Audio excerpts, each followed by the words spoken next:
Dear students, welcome again to online classes.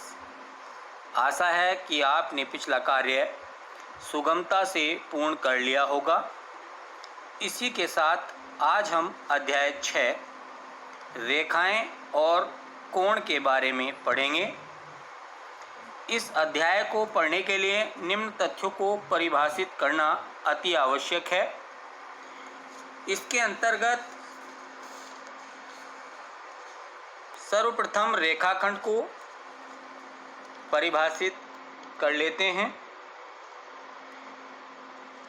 तो रेखाखंड रेखा का एक सीमित भाग होता है, अर्थात एक रेखा का वह भाग जिसके दो अंत बिंदु हो एक रेखाखंड कहलाता है।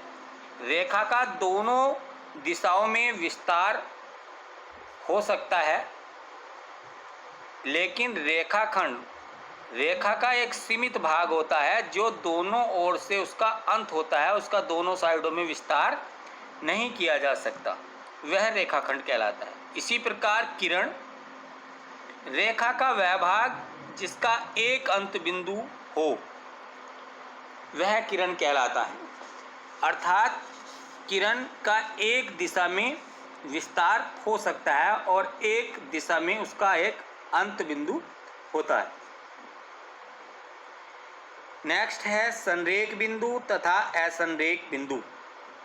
तो यदि 3 या 3 से अधिक बिंदु एक सरल रेखा पर स्थित हों तो वे बिंदु संरेख बिंदु कहलाते हैं, अर्थात यदि 3 या 4 या 5 बिंदु सब एक ही रेखा पर व्यवस्थित हों तो वे सभी बिंदु संरेख बिंदु कहलाएंगे और इसके विपरीत असंख्य बिंदु कहलाएंगे। यदि बिंदु इधर उधर हैं, एक सीध में नहीं है, तो वे सब असंरेख बिंदु कहलाते हैं। नेक्स्ट है कोण। दो किरण या सरल रेखाएं एक दूसरे की ओर झुकी होती है तो दोनों रेखाओं के झुकने पर बने झुकाव को कोण कहते हैं। इसे चित्र के माध्यम से देख सकते हैं। नेक्स्ट है कोणों का वर्गीकरण। तो कोणों का वर्गीकरण निम्न रूप से करते हैं। कोण निम्नलिखित प्रकार के होते हैं। नंबर 1 न्यून कोण।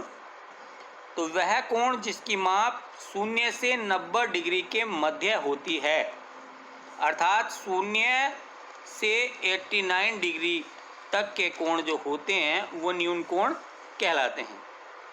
इसे चित्र के माध्यम से आप आगे प्रदर्शित किया गया है। नेक्स्ट है समकोण। तो वह कोण जिसकी माप 90 डिग्री होती है समकोण कहलाती है। जो 90 डिग्री का कोण होता है उसे हम समकोण कहते हैं। नेक्स्ट अधिक कोण। तो वह कोण जिसकी माप 90 से अधिक और 180 से कम होती है अधिक कोण कहलाती है। आगे है सरल कोण या ऋजु कोण। तो वह कोण जिसकी माप 180 डिग्री होती है वह एक सरल कोण कहलाता है। और वृहद कोण अथवा प्रतिवर्ती कोण। तो वह कोण जिसकी माप 180 डिग्री से अधिक और 360 डिग्री से कम होती है वह वृहद अथवा प्रतिवर्ती कोण कहलाता है, जैसा कि आपको चित्र के माध्यम से दर्शाया गया है। नेक्स्ट है आगे पूरक कोण।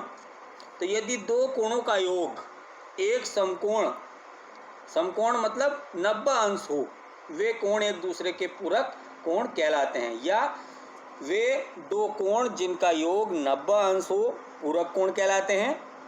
और यदि दो कोणों का योग 180 डिग्री हो तो वे कोण एक दूसरे के समपूरक कोण कहलाते हैं। इसी प्रकार से आपका है आगे आसन कोण। तो यदि दो कोणों के शीर्ष, देखो चित्र में आपको शीर्ष दिखाया गया है बिंदु O, तथा उनकी एक भुजा उभयनिष्ठ हो तथा दोनों कोणों की शेष एक एक भुजा इस उभयनिष्ठ भुजा के दोनों ओर हो तो वे कोण आसन कोण कहलाते हैं। इसमें उभयनिष्ठ भुजा आपकी OB है जो दोनों साइडों की भुजाओं के मध्य में स्थित है।